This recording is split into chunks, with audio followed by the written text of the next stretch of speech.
Warning, this podcast contains spoilers.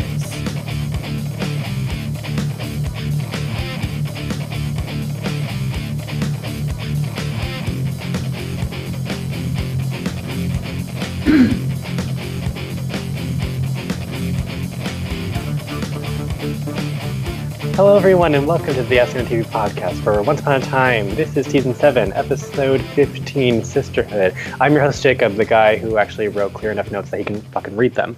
And with me I have Nikki. Hi. Oh, I said, yeah. Okay, I'm here. And there's Rachel.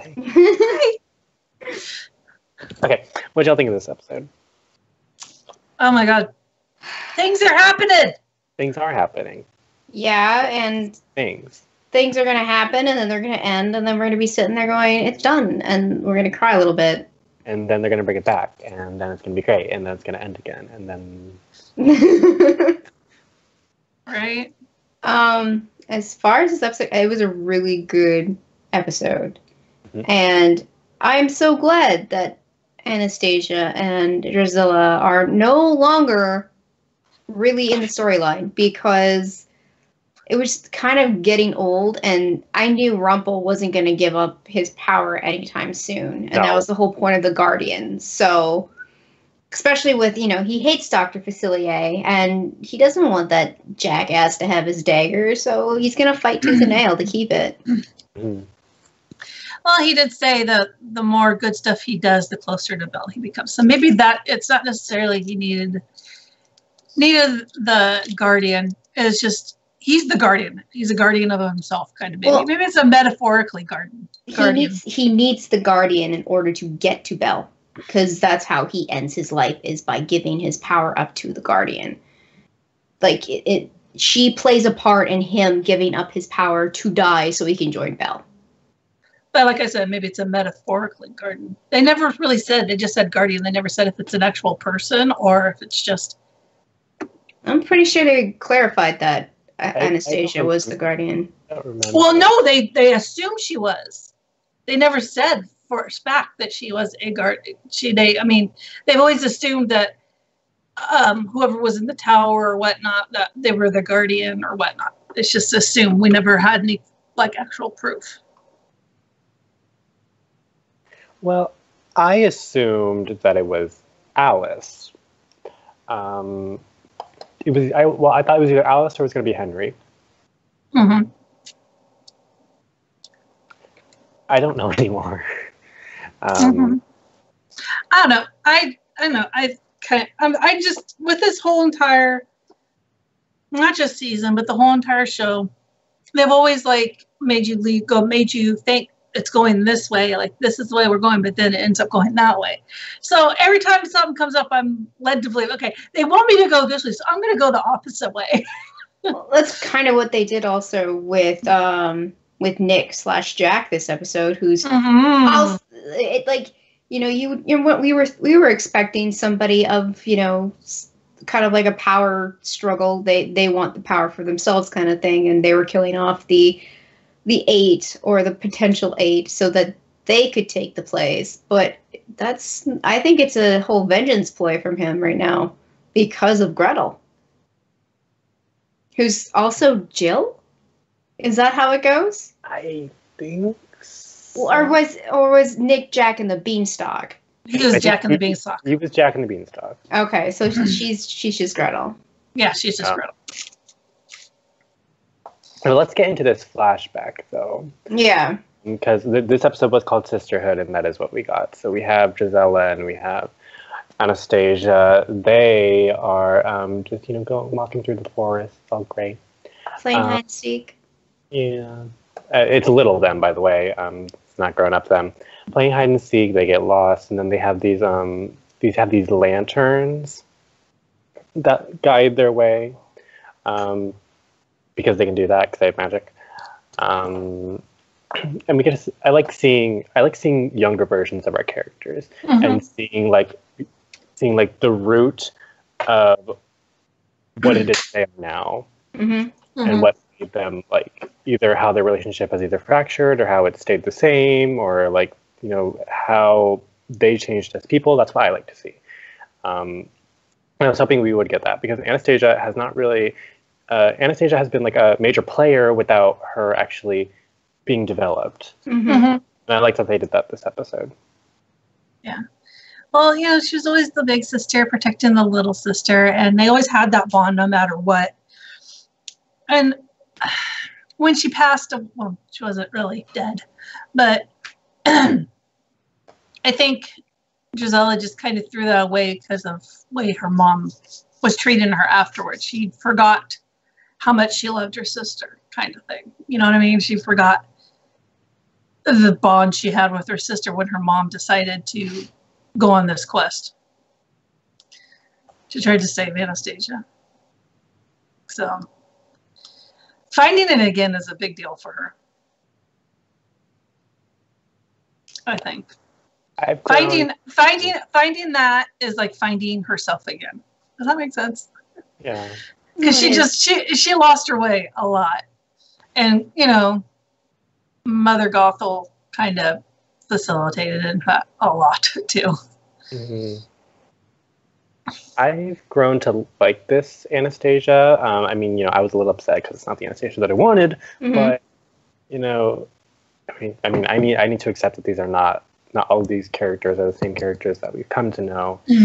And we'd never had Gisela before, so like she was a clean slate, but I didn't necessarily like her to begin with.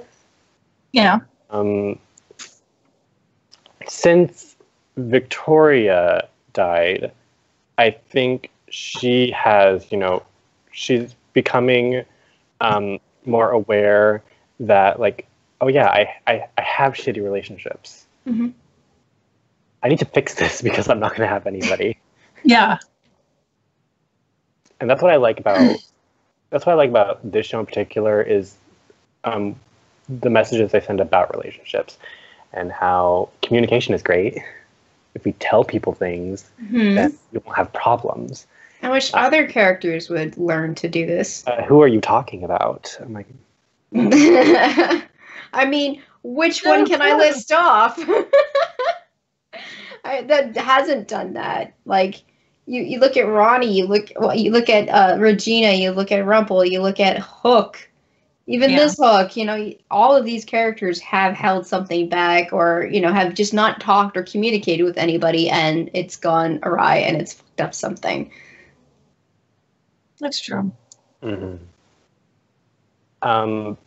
Hopefully we can, you know, put an end to that. Yes.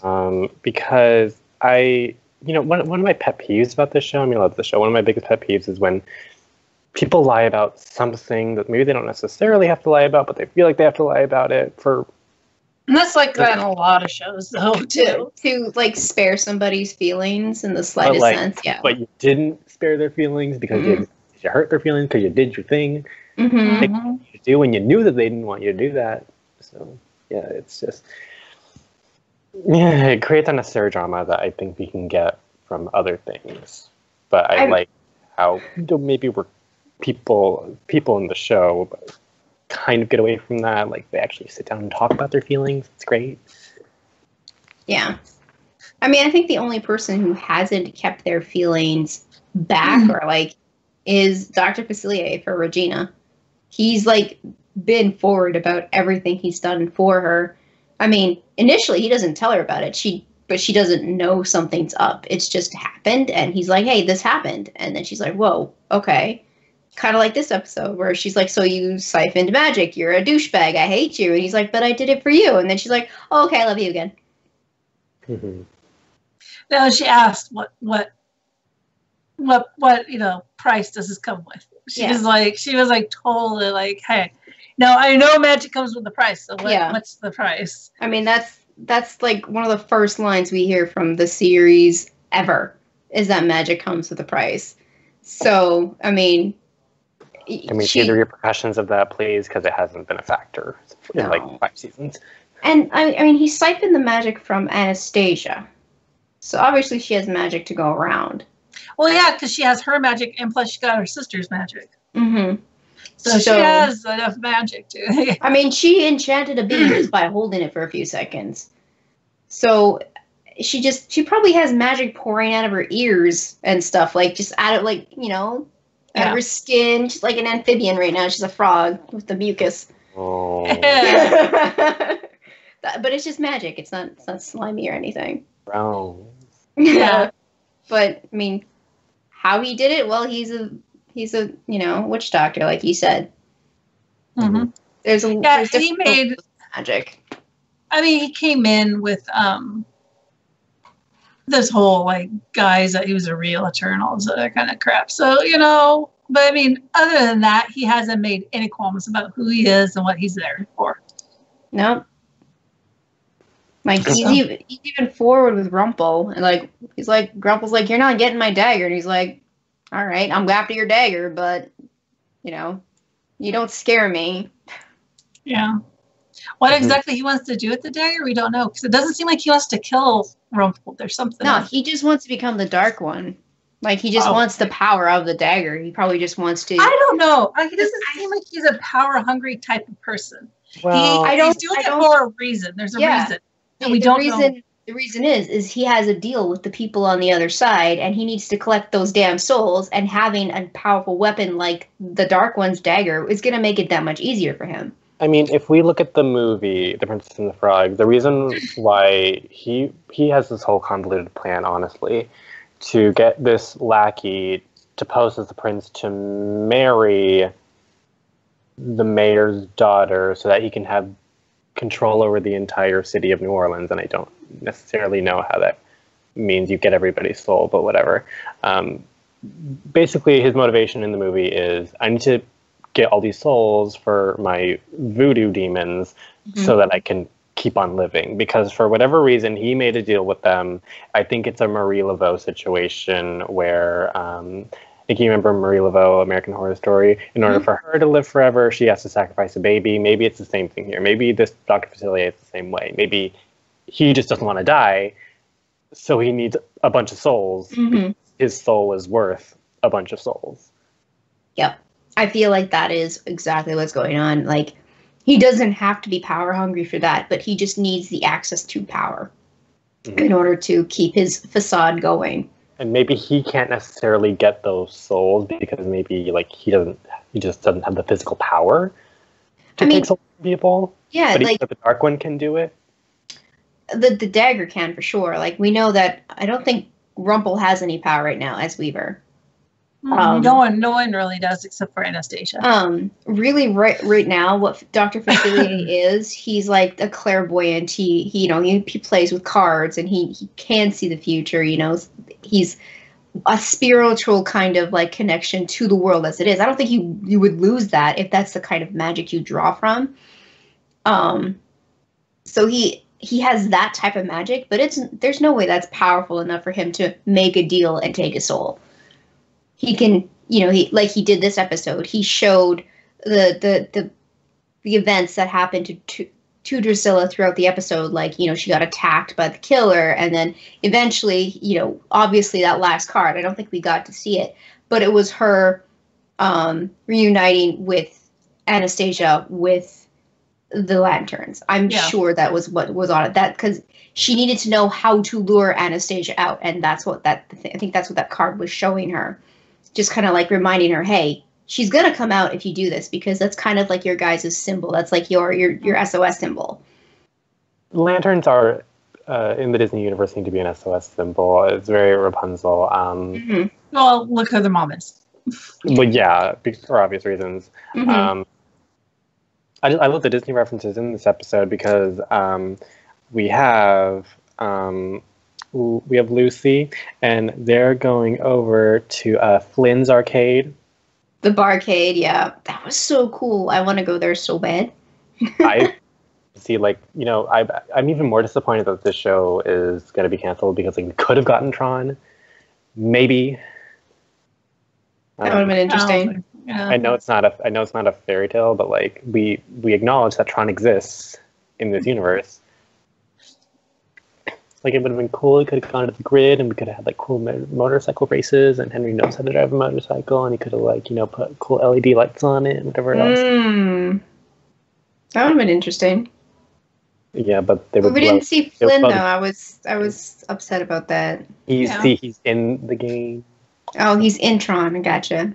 Yeah, I don't know. I just thought it was, a cool idea on Lucy's, well, not really Lucy's part, but getting them all together, kind of a bromance. Operation Romance. Oh, I wanted to puke when I heard it. Every time now. It's like something, like Jake mentioned it before, like it was episodes and episodes ago. And now every time there's a new operation, I just want to slap somebody. No. No more operations. Stop it. But, yeah, I just don't know. Right now, we don't know what Lucy's dad, her cursed dad, what his game is. Why he's going after the witches. I feel like it has a lot to do with the flashback we saw with Gretel and not Rapunzel, with Drusilla, where the whole point Gretel was out there was to become one of these 8, and she got killed because she was trying to become a witch, and also he's probably pissed off because they've been separated for a while, and I could probably see he was traumatized from being with this witch that, burned him. So is it confirmed that he's Hansel too, and not only Jack? Jack? I think he is. I think he is too, but they didn't mention it in the show. No, but I mean, I feel like that's because he was holding the little candy dangler too. Like it was like a candy, like a gumball or something on his keychain. So I feel like he has a connection to Gretel, whether he's Hansel or not. Which, I mean, it's very, very... But this is his first self, so why would he be trying to get revenge for his sister's death if... I feel like he's awake. He's awake. I feel like he's awake, and he has been from the get-go, and he's just been playing everybody. Why would he be... I don't know. I don't understand why he would be awake. I don't understand the reasons why he would be awake. I don't know either, but maybe, I mean... Reason. I mean, there's a lot of things that could shield, like, if you were angry and, vengeful enough, or maybe he just wasn't in the particular part of the Enchanted Forest that got cursed or something. We've seen it before. Yeah, but they're still in the Enchanted Forest. They're not here in this, so how would he come to this realm? Or even know about this realm? Enchanted Forest is still full of magic, even though the curse went through. Yeah, no, I don't see... If he is awake, there's a reason why. But right now, we don't know. The only reason why he's targeting witches is that he knows. Not necessarily. It could be a different reason that we're just not aware of yet. As we know, as far as their cursed selves, they have zero connection to each other. The connections they have is because they were part of the 8 or a potential part of the 8. I mean, similar to the first Dark Curse, people have connections, but they're not the same connections that they had in their previous life. But things play out in a similar way. Just different outcomes happen. We have the whole parallel with Gothel and Drusilla, and then we have this whole thing with in present day with Gothel and Ivy. They're the same situation. She's given a test, but there's different outcomes and there's different circumstances that lead to it. So I think whatever relationships that these characters have are similar but not identical to the relationships they had in the past. But there's still a piece of their old selves in there, which is why they make those connections. And those are the connections that will hopefully eventually, wake some of these people up. And I like how if Jack is awake, I like how we're slowly getting, these people realizing who they are. Because when we had the first curse, everyone just sort of, woke up at the same time. But I like the idea of everyone waking up one by one, gradually, and then them teaming up with people who are awake, and then them trying to figure out who's awake and who's not. I like that. I like it that way too because it stirs up a little bit more shit than it would if everybody just woke up at once. Yeah. Well, if everyone did, then everyone would be freaking out and have riots because that's what happened when it happened the first time. But I think that if he was awake, the first person he'd go after would be Ivy. Because she actually was the one that killed her. Yes, Yeah. but if he played it smart, though, you would, like, the reason why Gretel was out there was because she wanted to join this eight. So in his mind, especially if he's going for vengeance, all of them are a target. All of them are at fault. And yeah, Drusilla, she did the last, she was the last straw. She was the one that, killed Gretel in the end. But the main reason was, Gretel wanted to be one of these more powerful witches. So, like, I don't know. I understand where he's coming from. Like, Ivy, she's a big target. She has her name basically on billboards, not only because of where she was in the beginning, but how many people know about her. Whereas, like, he took out the doctor, he took out the baker, and they're like, smaller people that he could just easily pick off and then build up to Ivy like he did. Like, he got her cornered in a dark, place where, she didn't have any place, like, she couldn't be protected. There was no other people around or anything like that. It's just... I don't know. I don't know. I can't see him being awake. I think there's another reason why he's doing it. The only other reason I can think of is that he is under a manipulation spell. Somebody is doing this, making him do the killing, like, so they don't get their hands dirtied. Quite possibly. Mm-hmm. But I don't think so. I don't know. I don't know. Something just doesn't sit right with me. I don't know. So there's something more to it. Brainwashing. I don't think it's that simple. It could be, though. Military brainwashing. It's actually the government. They've known about these people all along. Oh no. That would be interesting, though. Having, a like human... if the show runs out of ideas, which I doubt they would, but if they ever do run out of ideas, it's probably what they would do. They tried to do something like that in season 2 that went nowhere. We never went back to that. Yeah. I don't know. I just think it's not simple. And if he is Jack/Hansel, because we know that her brother went off. He wasn't exactly mentally stable, and he changed his name. Because they have done that, especially with the whole Rapunzel and Lady Tremaine thing. I don't know. I don't know what to think about it. I mean, was he, because he always, when he was with them in the Enchanted Forest, he never acted weird. Does that make sense? He never acted like he was suffering some kind of trauma. And then she said that he had, it was on his arms, he was burned. And I don't remember seeing any burns on his arms. I mean, there's a way to be healed from superficial scars like that. I mean, I magically, I'm sure there was probably ways that he probably got his hand on some healing water or something. There's easy ways to cover that up. And there's also, I mean, you can be mentally unstable. You can be mentally unstable and outwardly look completely normal. Well, yeah, but I have a feeling that if it was him and he was out for some kind of vengeance or something, I don't think he would cover up his scars, because it would be his reminder of why he's doing it. Oh, every time we've seen the killer up to this point, I'm talking about like in Hyperion Heights, it's been completely covered and gloved. So, and to be honest, in Hyperion Heights, I haven't seen his bare arms. Mm. But I thought he was wearing short sleeves when he was in the Enchanted Forest. So I'm not positive. I don't know. I feel like paying attention. Yeah, when they wear like mundane, regular outfits, it's just like, but like when they're wearing their dresses and their their gowns and stuff, it's like, oh, that's a pretty gown. You take note of that. But if he's just wearing like a regular shirt and a vest getup, then it's whatever. God, keep leaning to the wrong side. Yeah, I don't know. There's just there's always going to be so much more, and I don't know. Just something about it. Mm. Just I think there's more. I don't think it's just as simple as we think, and maybe it is, but I don't know. Because nothing is ever as simple as we think. Well, sometimes they are. Mm-hmm. I want to talk on that. I want to talk about this idea of faith and like the questioning of whether Henry and Jacinda should be together.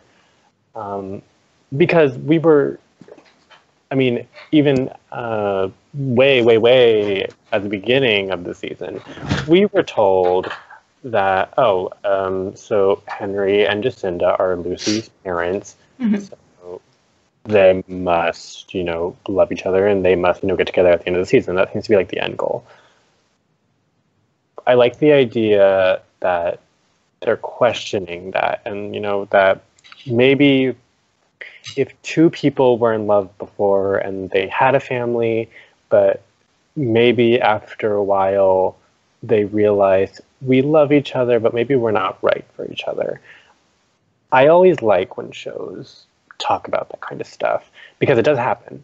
Relationships can, be great. They can start out with a good foundation, and maybe there's no problems. Maybe you fight a little bit, but nothing too major. But over time you realize this isn't exactly what it was, and feelings do go away. And that's okay.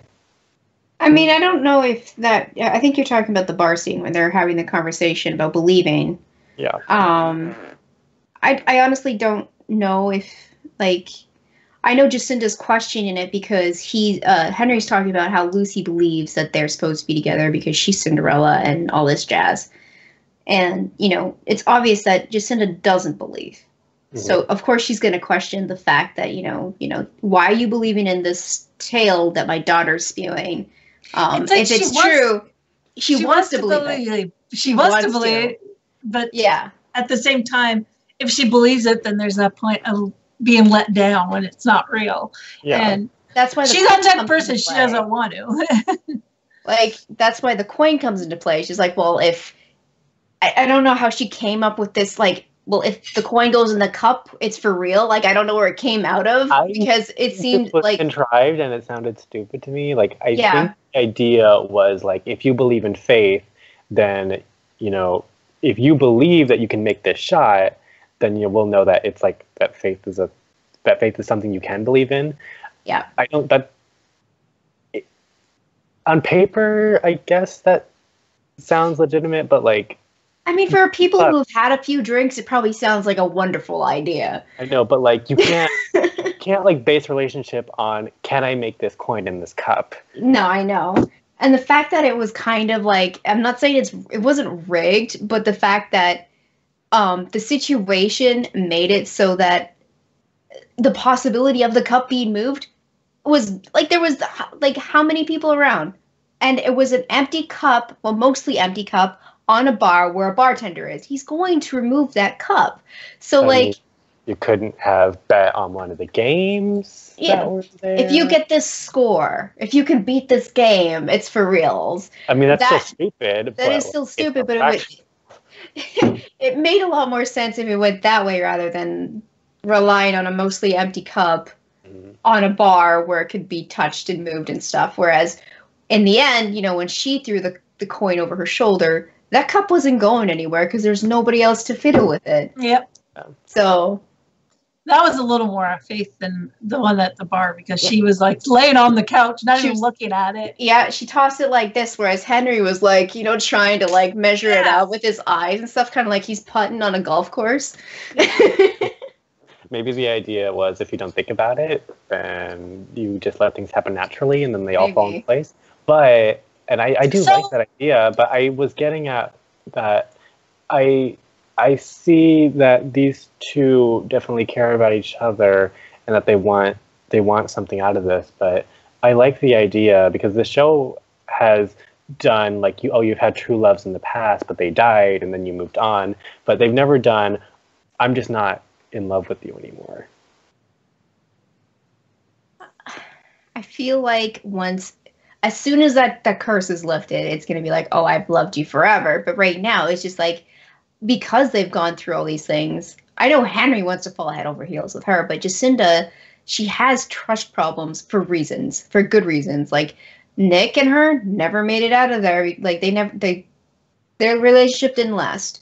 So that put her as a single mom, and then she had to I mean, this is all cursed memories. It didn't really happen, but then that put her under the thumb of Victoria, who was always pushing her around, trying to take Lucy from her. And then, there's Drusilla, who's doing all that shit in the background and working for Victoria, and like she just never had good luck from the very get-go as far as when it came to her cursed self. So like cursed, like Jacinda, not Jacinda, she's Jacinda, and I get the names mixed up. She's Jacinda in Hyperion Heights. She herself just needs to learn to trust again. Yeah. And she really doesn't have enough self-confidence of herself either. So there's like a combination of things going on for her. I think they are taking those risks. I don't know. They've kind of hinted around because, you know, with the whole getting the guys together, maybe they'll get their memories back. So if they get their memories back and they break the curse without Jacinda and Henry kissing, having Trula's kiss, would he still die? I don't know if getting your memories back breaks the curse. I think everybody that was on, like, under the curse has to be... It breaks your specific, breaks the curse for you. I don't know. I feel like, as a whole, everybody who's cursed, that's the way to lift it. Whereas... I think the Dark Curse... So the Dark Curse, what it did was it brought everyone to this new world and gave them false memories. And they were able to move away. They were, but there were like boundaries to the curse. Like you could leave the town, and if you do, like bad things happened or whatever else. But there were people who got their memories back, but the curse itself wasn't broken. So what I think, how maybe similar to how this one works. We don't exactly know how this one works because we haven't seen it yet. But I think maybe it's similar where we see people who are awake. They have both their old memories and they have these new memories that they had, but if the curse just breaks for them, it doesn't break for everybody else. Yeah, that's what I said. Your own personal curse. Yeah, so your I own think personal curse is broken. That's what the curse itself does not break, but if you break the overarching umbrella curse, then everyone gets their memories back, or you could just do it individually, just break your own personal curse. So that's what I'm trying to say. Okay, yeah. So yeah, because Henry was poisoned before the curse was even cast, because Regina had to. So it would unlock him completely, and then he would die from poison. I don't. We don't Unless know. the poison's magical, then it is a magical poison because she. That's what they said because she. Yeah. But that's what I'm thinking because their thing is, if they kiss, then the curse is broken and Henry dies. But if he breaks his own curse without being kissed, does that count? Does that count? I mean, what's going to happen? That's what I'm saying. Does it? If he breaks it himself and he becomes awake without having to kiss Jacinda, then what does that do? Because he's not breaking the overall curse. He's just breaking his. Yeah. So that leads to that question because everyone, there have been people that have been waking up, and so that's what Lucy and Regina are thinking, that if he doesn't get kissed, he doesn't die. So we just got to keep these two people away from each other, and then we'll be fine. And/or you find a cure. Yeah, that would give them more time to find a cure. But I mean, if it happens, and just because Hook and Jack and Henry at the time were like best buddies, they were a trio. Being deep. If it breaks their curse, I mean, yeah, I feel like because it's a magical poison. Unless he gets kissed and the overall curse is broken, so magic comes to Hyperion Heights, that he's not going to die. Something with magic. Something magic. Yeah, magic. I mean, they're all trying to get magic back, and that's probably the worst thing you can do, because Hyperion Heights didn't have boundaries like Storybrooke does. People can come and go. And it's not just the cursed people. It's me or you could go into Hyperion Heights and be like, yo, what's up? Can I have a beignet? No. It's in Seattle, so technically you can go. But yeah. I mean, technically. Technically we could go to the spot, but I'm saying, like, if we were in this universe of this, we could go in and out of Hyperion Heights willingly, even though we have nothing to do with them. Like Storybrooke, you couldn't find it. You couldn't find it. And they couldn't leave the boundaries. No. So, it's a little different. And I'm sure even though she enacted the curse, I don't think Drusilla knew everything about the curse. And somehow, I think, for some reason, I want to say Facilier does. He probably has information on the curse. He probably has information's ins and outs, because he seems to have everything. I feel like... he's like a dealer of information. Yeah. And I feel like the information he's been getting is from the other side. He's still connected in a way, because he has, like, psychic abilities. So, you know, he can still, like, commune with them. And the reason why he's doing what he's doing is because he wants his magic back too. But in order to do that, he has to aid the people who have the actual power, who enacted the curse, who, you know, like Regina. Like, he can't lift a finger until she undoes things, kind of thing. Yeah. And then all shit's gonna break loose, and there's gonna be freaking bones and shit flying, because Facilier is gonna go nuts. I don't think it's gonna go nuts. I think he's gonna be he's gonna sing that. Seriously, and you guys want the Facilier from the movie, and I don't think we're going to get the Facilier from the movie, and you guys are going to be so disappointed. And I'm not, as much as it would be cool, I don't think we're going to get that guy. I just want to see him sing the song, because it's my favorite villain song ever. You know what? I think the closest we're gonna get is either him humming it while he's cooking breakfast for Regina or something, or something like he's just like doing like little like rituals, whatever, and he'd be like, "Are you ready?" Yeah, just humming it. I don't think we're gonna get the one from the movie that you guys want so badly. I don't think we're gonna get that. I don't expect a musical number, but I want like a snippet of the song to him just say, like, he'll talk the song, not sing the song. But I think it would be cool if his demise is the same demise he had in the movie, where like the voodoo dolls and like the mask like just come out of the ground like zombies and like drag him to hell, but they're singing the song.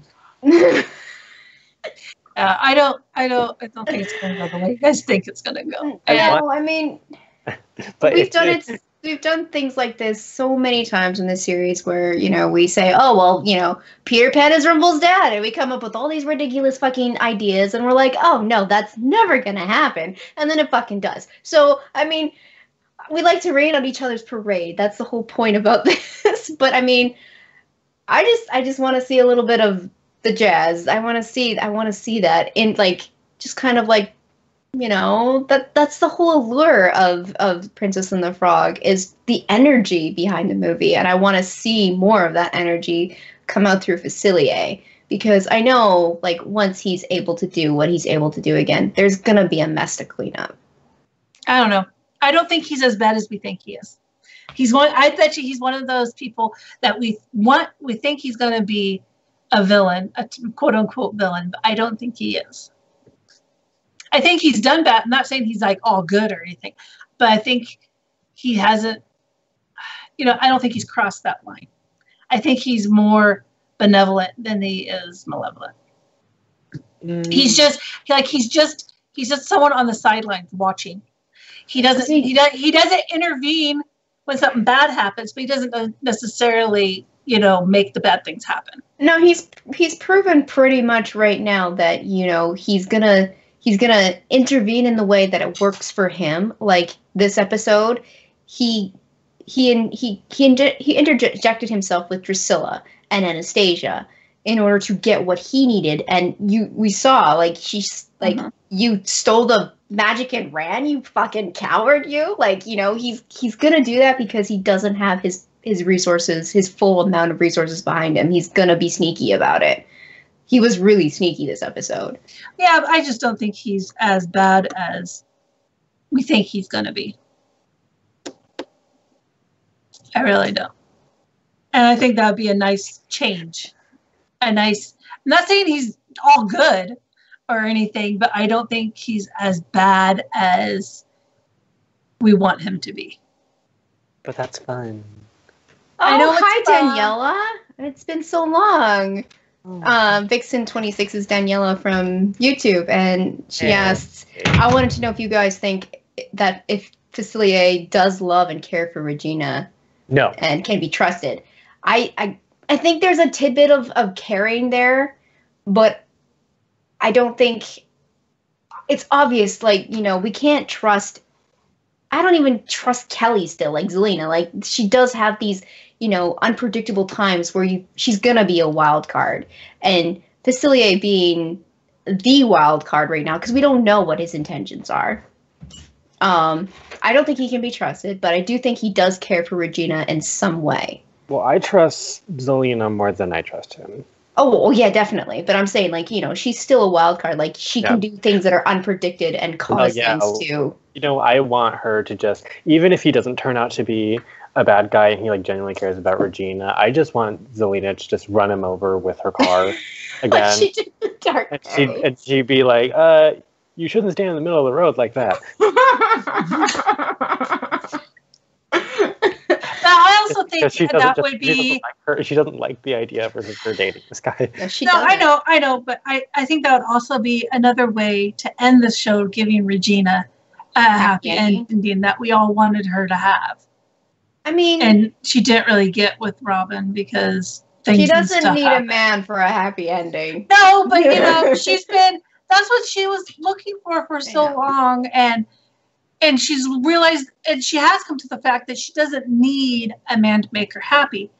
But you know what? Just because you don't need a man to make you happy doesn't mean that you don't want a man in your life to be loved and stuff. So I think having her have a happy ending like that would be a very nice ending to this whole thing. I mean, if they're going to tie this show up in a pretty bow, I mean, Regina has to be completely content with her life, which could mean having Facilier on her side.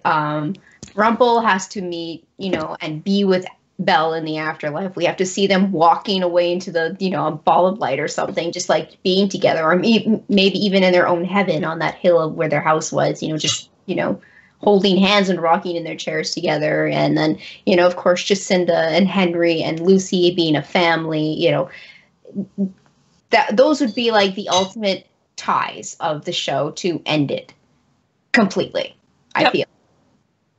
But I don't think it's going to go that direction. I don't know.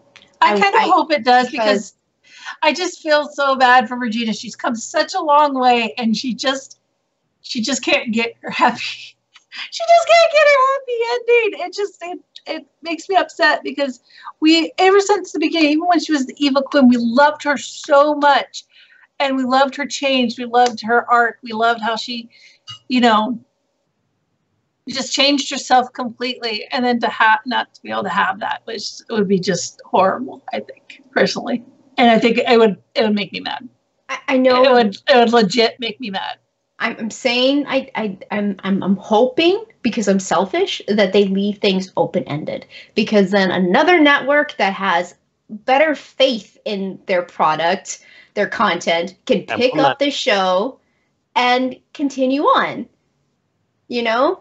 So by tying everything up in pretty little bows means, they're just going to have to completely reboot, and we're going to have completely new cast. And I know... Well, we already do have a completely new cast, pretty much. We don't. We still have our Hook. We still have our Regina. We still have our Rumple. That's not a lot. But we have an Alice. We have a Robin, another Robin Hood. I mean, and then we could have Zelina spearheading a new one. I don't have enough of Tiana in my damn month. Yeah, we have a new Tiana. We have the new Cinderella and Henry. Yeah, that's why I'm saying leave things open ended. Bring those young characters coming over too. Yeah, the young characters. But we're like Regina's and Rumple's storylines. They could end in a pretty little boat, and they could reboot it with the other ones, and it would still be just as good. Oh, I know. I'm just saying, like, because I'm selfish, I want to see those particular characters come over, because they are a reminder that we've been watching them from day one. Oh yeah, I'm not saying that they would probably just disappear. They could come back in, different shows. I don't know if they want to move on, or if they would even entertain the idea of continuing this in another format. So we haven't heard anything. We haven't heard any buzz or from anyone on the internet. So we're not going to hear anything about that until once, because I mean, even Disney could pick this up and put it on their streaming service or whatever, but we're not going to know about anything about another network picking this show up until it's long and done, until ABC's done with it completely. Yeah. I don't know. It could end so many different ways, and it can be picked up and reimagined in so many different ways with some of the same characters. So Daniela in chat says, I'm shocked that Jack is Hansel and the killer of the Coven of Witches. And she goes, I knew the killer had to be someone that had a grudge in the Coven. So I kind of thought the same way, too. Like, I feel like, because of Gretel dying because of the Coven, that's why Jack / Hansel / Nick is on he's spearheading a vengeance, like, plan going forward. But, I mean, I see so many symbols that he could be Hansel, but then we're talking about, well, we haven't seen any scars on him that we can recollect, and, things like that. Because Gretel did say, the witch burned him, When he pushed her into the fire. Yeah. He burned his arms. So, we haven't seen any evidence of that. We don't know. I mean, this is all speculation right now. For all we know, it could not. He's not Hansel. He's just Jack, and he's nuts. We don't know. Or he's neither one of them, and he's like a skinwalker or something. Who knows? Then we'll get Pocahontas into this whole damn thing, and then she'll be here for like one episode. Unless he's friends with Hansel, and Hansel's making him do all this shit. I don't know. Yeah, maybe Hansel went down a dark road. That's why he was split from his sister, because he wanted to do dark magic, where she was like turning things into fucking candy. I love her magic. Come on. That's be amazing for Halloween. Just turn everything into candy. Who gives a shit? Come in my house. But I do find it ironic that her magic is turning things into sweets, when the traumatizing thing she went through was getting, was like a freaking gingerbread house with a witch that was gonna make them fat with candy and then cook them. Well, candy's still good. I guess, but I mean, I guess maybe a twisted mind runs in the family. Because for me, I don't think I would. I probably want kind of magic that would get rid of candy rather than make more. Because you know what? When I first saw her magic, when she dispersed the log, I was like, "Oh dear Lord, she's tasting the rainbow." It was like a bunch of Skittles. Yeah. It's just they were gumdrops. But yeah, but it was just like, taste the rainbow. I'm like, they probably got Skittles for that and not gumdrops. I don't know. It was hilarious. What it made me cringe a little bit is she picked one off the ground and she's like, gumdrop. And I was like, oh God, don't put it in your mouth. I was like, the dirt. Gah. Oh, well, God made dirt don't hurt. 5-second rule.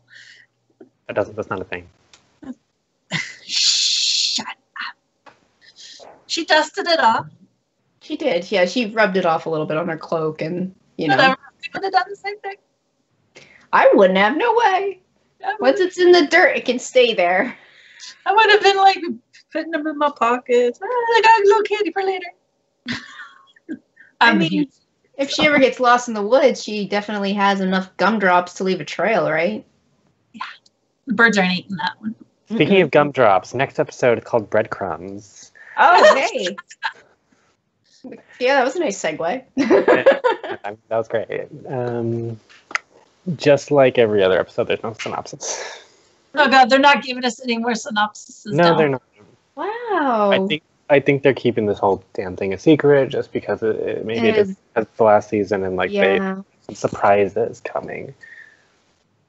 I mean, I feel like, we're going to find out more about what, Hansel's been doing all this time.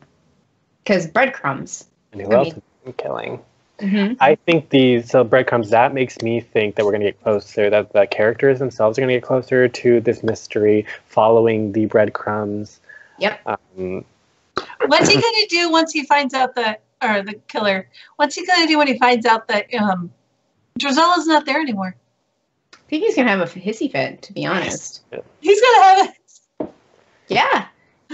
Because, I mean, other than Gothel, Ivy is one of the main targets, I would assume, because if he is Hansel and connected to Gretel, I mean, that's Gothel was the main contributor. She started the bullshit, and then Ivy did in the deal. So yeah, well, those he two had are the how many candies left in the back? Was it 3 or 4? I think it was 3. I think I saw 4 to be. I don't know. His trunk was dark, and it looked like there was a lot of candy boxes in there. No, I think there was like 3 or 4. So that means because he had one for each of the. So there's 9. There was.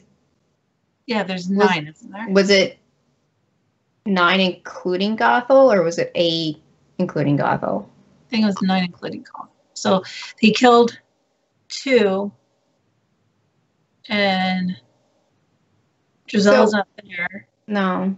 And then one lady passed of old age, the lady at the flower shop. Yeah. So that's 4. So he would have to have, what, 5? If there was 9 yet, he'd have to have 5.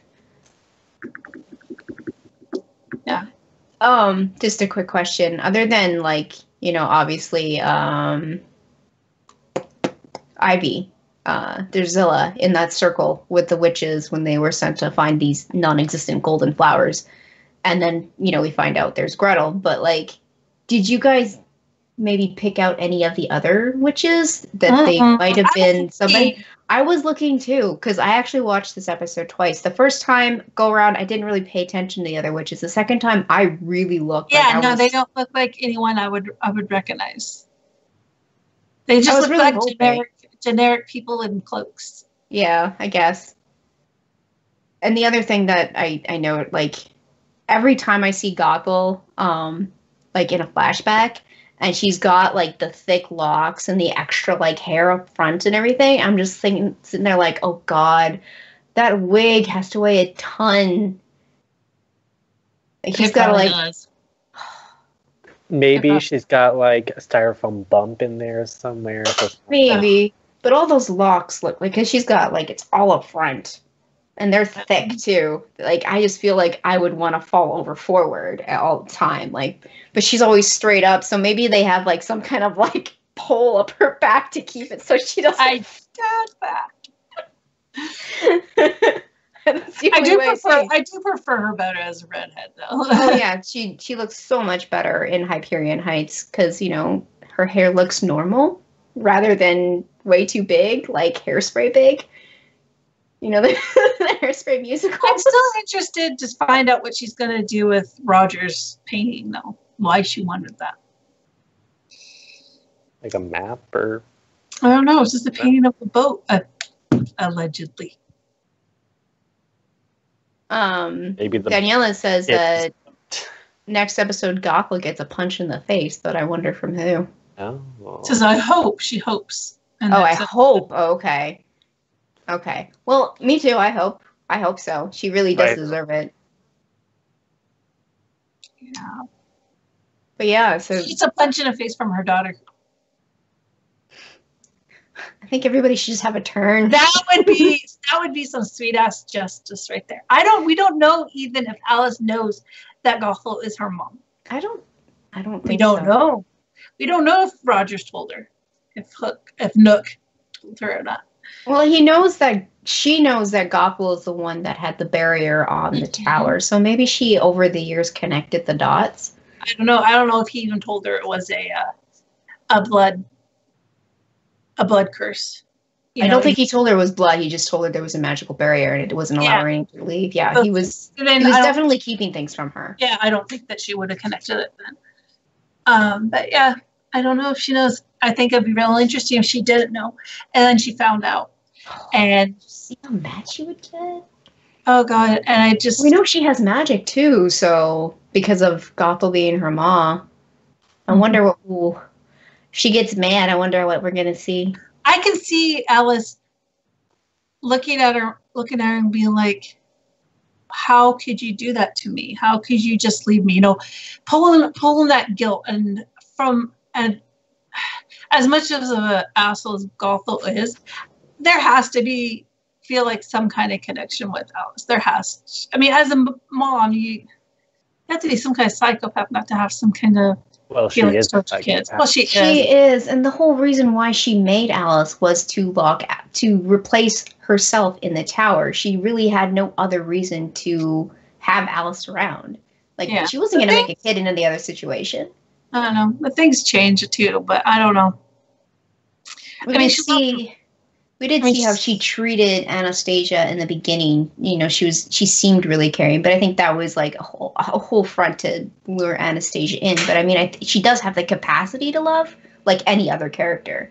So. And what if Alice just was like, no matter all the shit you've done, I forgive you. Because you know what? Forgiveness isn't necessarily for the person that you're talking to. It's for yourself. Yeah. It's an inside thing. Yeah. So for her to actually be like, I forgive you. I wonder what that would do. Because Gothel is like used to everyone hating her. Used to everyone just being a complete asshat to her. But to have someone actually nice to you kind of thing and truly honestly be nice and be like, no matter what you've done, I forgive you. And I have to do that for myself, not because of you. I mean, how much would that fuck with her head? Gothels? I think it would. No, she would, fucking like throw shit at the people. I feel like when it just makes you feel like an asshole when someone says, I forgive you, but I'm not doing it for you. I'm doing it for myself. So it's like, that's like just a big slap in the face. But yeah, I don't know. I just I think it'd be really interesting to see, Yeah, that might be how, they tie up Gothel's part of the story near the end. But, I mean, as far as the next episode, I suspect, they're going to follow some breadcrumbs. They're going to find out more of the mystery. I feel like I'm talking about Scooby Natural again. And then, I feel like we're going to get a little bit more backstory on Hansel or Jack or whatever. We're going to see what he was doing when he was away from Gretel. If he is Hansel. Yeah. I wish we had more time because I think having also a background on Mother Gothel would be really, really, really cool. We haven't got yet. Yeah, we haven't seen what made her crazy self, which would be interesting. Yes, it would be very interesting. And it might explain a lot, too. Well, there is an episode coming up later. It's like 4 episodes coming up. It's called Flower Child. That makes me think of Tangled. Yeah.